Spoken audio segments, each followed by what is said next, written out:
পবিত্র কোরআনে বিভিন্ন স্থানে চাষাবাদের প্রতি গুরুত্বারোপ করা হয়েছে। এক আয়াতে এসেছে, তিনি অর্থাৎ মহান আল্লাহ আকাশ থেকে পানি বর্ষণ করেন, অতঃপর সেটি দিয়ে আমি সব ধরনের উদ্ভিদ উৎপন্ন করি। তারপর তা থেকে সবুজ ফসল নির্গত করি, যা থেকে ঘন শস্য দানা উৎপাদন করি এবং খেজুর বৃক্ষের মাথি থেকে ঝুলন্ত কাদি বের করি, আর আঙুরের বাগান সৃষ্টি করি এবং জয়তুন ও আনারও।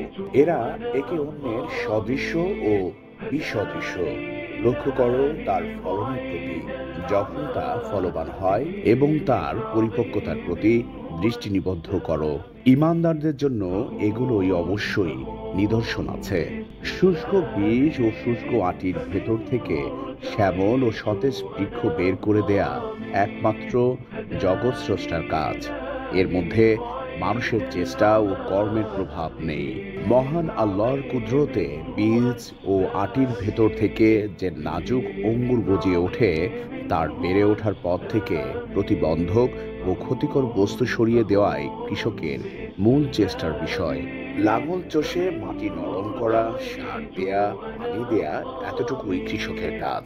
আসল কাজ হচ্ছে বীজ ও আটি থেকে বৃক্ষের অঙ্কুরোদন হওয়া, অতঃপর তাতে রং বেরঙের রকমারি পাতা গজানো এবং তা ফলে ফুলে সুশোভিত হওয়া। এক্ষেত্রে মানবীয় কর্মের কোনো প্রভাব নেই। তাই অন্য আয়াতে বলা হয়েছে, তোমরা কি ওই বীজগুলো দেখো না, যা তোমরা মাটিতে ফেলে দাও?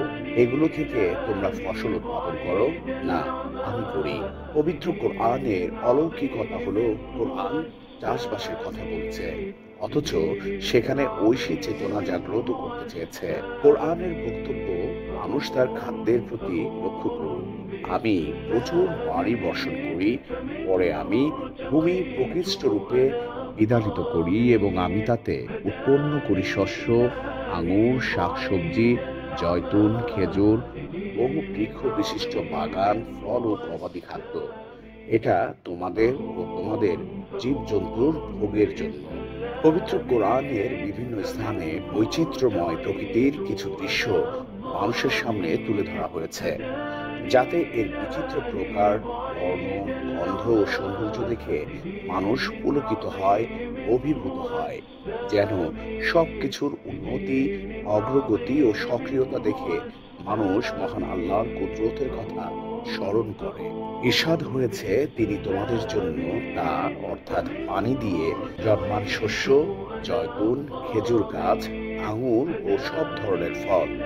অবশ্যই এতে চিন্তাশীল সম্প্রদায়ের জন্য রয়েছে নিদর্শন। চাষাবাদের উপযোগী করে মহান আল্লাহ এই জমিনকে বহু আগেই সাজিয়ে রেখেছেন।